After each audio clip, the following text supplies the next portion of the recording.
ఇక మోడీ గారు నిన్న మన్ కీ బాత్లో ఏడాది పండుగలు మరింత ఉత్సాహంగా ఉండబోతున్నాయి. జీఎస్టీ మార్పులతో అన్ని వర్గాల్లో సంతోషం.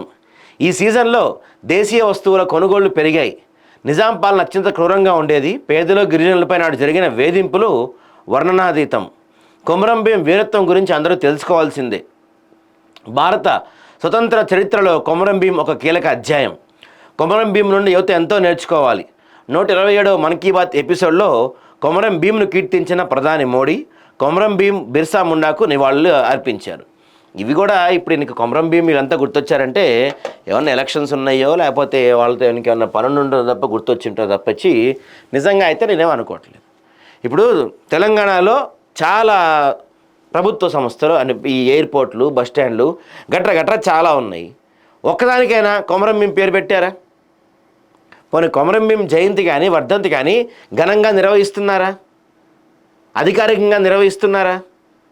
కనీసం పాఠ్యపుస్తకాల్లో, తెలంగాణ పాఠ్యపుస్తకాల్లో అయినా లేకపోతే మొత్తం దేశంలో పాఠ్యపుస్తకాల్లో అయినా కొమరం భీం చరిత్ర గురించి మీరు పెట్టే ప్రయత్నం చేస్తున్నారా?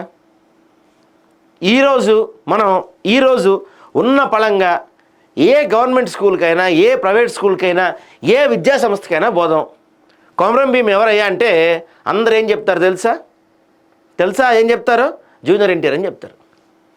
నిజం. కొమరం భీం అంటే జూనియర్ ఎన్టీఆర్ అనే తెలుసు మన పిల్లలందరికీ.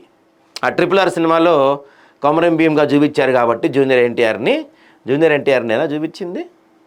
రామ్ చరణ్ జూనియర్ ఎన్టీఆర్ని కదా. సో చాలామంది పిల్లలకి జూనియర్ ఎన్టీఆరే తెలుసు కొమరం భీం అని. నిజంగా ఎంతమందికి తెలుసండి కొమరం భీం గురించి? మన ప్రభుత్వాలు కానీ, వ్యవస్థలు కానీ, మన గతంలో తెలంగాణలో కొట్లాడిన నాయకుల గురించి కావచ్చు, కొమరం భీం కావచ్చు, చాకలి ఐలమ్మ లాంటి కావచ్చు, ఇలాంటి చాలామంది ఉన్నారు. వాళ్ళ చరిత్రలు భవిష్యత్ తరాలకి చెప్పే ప్రయత్నం ఏమైనా జరుగుతుందా?